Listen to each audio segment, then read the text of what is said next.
You don't need to do a deep dive into the Alice in Chains catalog to sense the band has been through dark times. Even when things were looking up for the grunge legends, their plans came crashing down. Despite his serious struggles with addiction, Layne Staley's work ethic never faltered.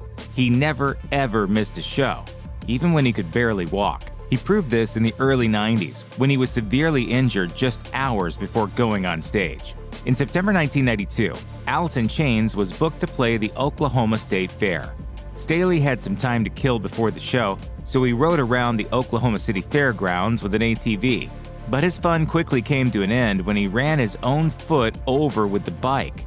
He broke several bones in the process, and while that might have put other performers out of commission indefinitely, Staley didn't rest for a second. He didn't miss that show, nor any of the tour dates his band had lined up after.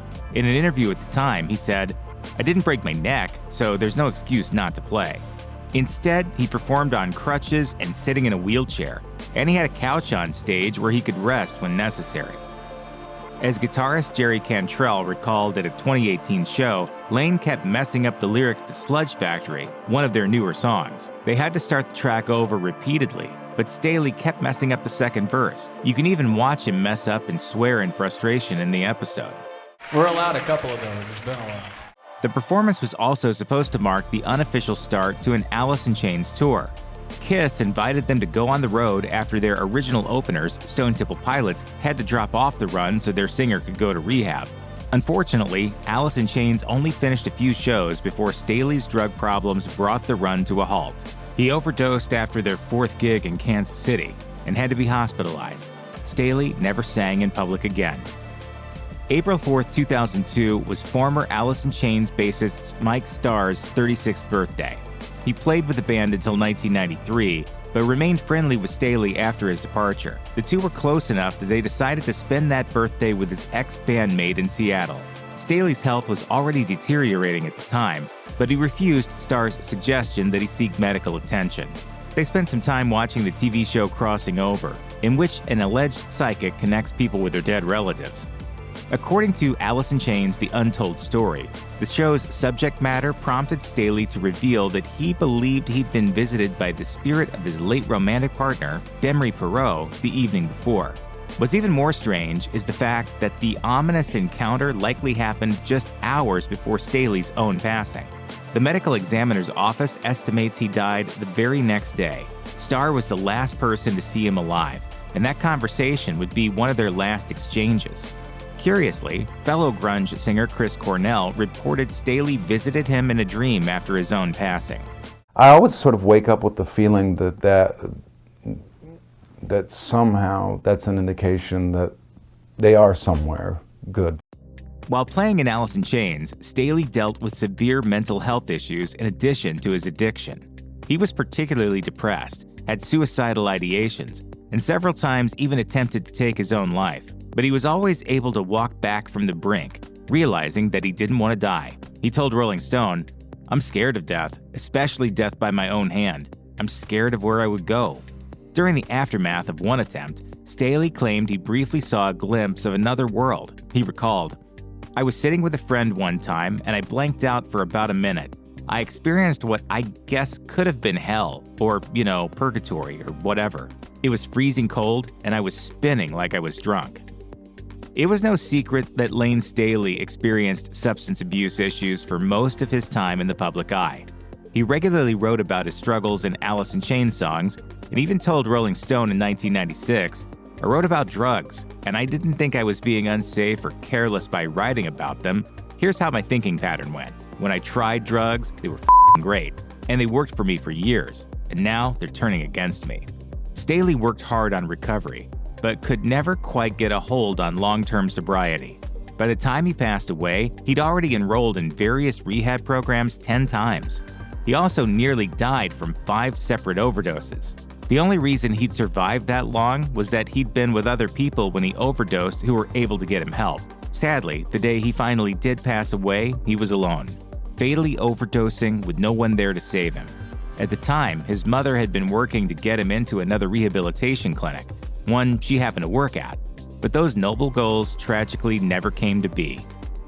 After Staley died, William DuVall took over as Alice in Chains' lead vocalist. With DuVall up front, the band proceeded to tour regularly for almost 2 decades. They took most of 2024 off while Cantrell worked on his solo project, but they were ready to get back at it in 2025. In February of that year, Alice in Chains announced a small spring tour featuring several festivals and arena shows. Unfortunately, a sudden medical issue derailed those plans. On May 8th, Alice in Chains went through a sound check for its show that evening at Connecticut's Mohegan Sun Arena. Afterwards, drummer Sean Kinney experienced what the band described as a non-life-threatening medical emergency on X. They didn't share any more details, but Kinney wouldn't be able to play drums on stage for a while, so the band canceled all their upcoming tour dates. They announced on Instagram, "While we were all eager to return to the stage, Sean's health is our top priority at this moment." As the songwriter, guitarist, and co-vocalist, Jerry Cantrell is responsible for much of what makes Alice in Chains great. And seeing as the band's musical vibe tends to skew toward despair, it's no surprise that Cantrell has his share of personal tragedies. One of the biggest blows came when Cantrell was only 21, and he lost his mother and grandmother over a short period of time. Cantrell explained to Kerrang!, "Those losses really tilted my horizon. My whole life was basically taken away from me within the period of a year, and I felt like I was on my own." Cantrell notes in Mark Yarn's Everybody Loves Our Town, A History of Grunge, that he was living with the 2 women at the time, and when he was still dealing with the gut punch that was his grandmother's death, his mother informed him that she had mere months to live. Cantrell's mother was only 43 when she died of pancreatic cancer. In Gary Prado's book, Grunge is Dead, The Oral History of Seattle Rock Music, Cantrell says that the losses happened within a span of 6 months or so, leading him to a situation where he had no immediate family, other than his distant father. As a very minor silver lining, his mother's insurance policy left him with enough money to buy some music gear and, quote, exist for a while. Jerry Cantrell may not have lived quite as rough a life as the band's famously tragic frontman, Layne Staley, but that doesn't mean he's had it easy. As Louder reports, the aspiring rock star's difficult relationship with his father was such a case. Cantrell Sr. had his share of psychological issues from his time in the Vietnam War. This ultimately played a part in breaking up the family, leaving Cantrell and his father estranged. Fortunately, the Cantrells eventually managed to grow closer after the guitarist was inspired to write a song about his father's experiences in Vietnam. He named the brooding dark song Rooster after his dad's old nickname, and Cantrell Sr. was so fond of the end result that he agreed to appear in the music video. Alice in Chains frontman Layne Staley lived a life that was full of tragedy and sorrow, but his personal history contains a sharp turning point. AV Club recounts that in October 1996, Staley was deeply shocked by the death of Dimri Perot, the vocalist's longtime girlfriend and fellow drug addict. The couple was already separated at that point, and while Staley had plenty of rock star money to finance his habits, Perot's relative poverty allegedly forced her to sell her body in order to finance her drug use. Perot's addiction resulted in fatal bacterial endocarditis, and Staley took the news of her passing extremely hard. In fact, with friends reporting that he never recovered after Perot passed away, Staley went on to explore dark paths that ultimately took his life as well. Staley distanced himself from his band and the world in general, opting instead to binge on narcotics and play video games. Over time, this less-than-healthy lifestyle started taking its toll on the singer, who persisted on this dark path despite the numerous attempts his bandmates made to lure him back into the land of the living. Alice in Chains drummer Sean Kinney, in particular, attempted to contact Staley 3 times a week for years, but Staley refused to talk to him. Rumors about the vocalist's condition started making rounds, and some said he'd even lost an arm to gangrene, or at least a couple of fingers. On the few occasions when Staley emerged from his self-imposed exile, he indeed resembled a shambling gray zombie. Before they've had a chance to see whether or not you've changed, they're just assuming you have. Alice in Chains' sophomore studio album, 1992's Dirt, was a massive success that cemented the band's place in the grunge pantheon and featured landmark hits like Angry Chair, Wood, and Rooster. However, the making of the album was somehow an even darker process than the notorious gloomy end result. As Rolling Stone writes, The Dirt sessions were seemingly cursed by misfortune, and were even interrupted by the 1992 Los Angeles riots. The mayhem got so bad that assorted members of the band found it better to flee LA for Tijuana and Joshua Tree, California. According to Revolver, things weren't much better when they were in the studio. The band was struggling with the newfound success from their first album, Facelift, and singer Layne Staley and bass player Mike Starr in particular were beginning to use drugs heavily. Staley was so out of it that he had to wear sunglasses when they shot the music video for Rooster so viewers wouldn't realize how high he was, while Starr's drug problems became so bad that the band had to ultimately fire him. Staley even broke his foot before they started touring the album as a warm-up act to Ozzy Osbourne, so he had to perform several dates in a wheelchair.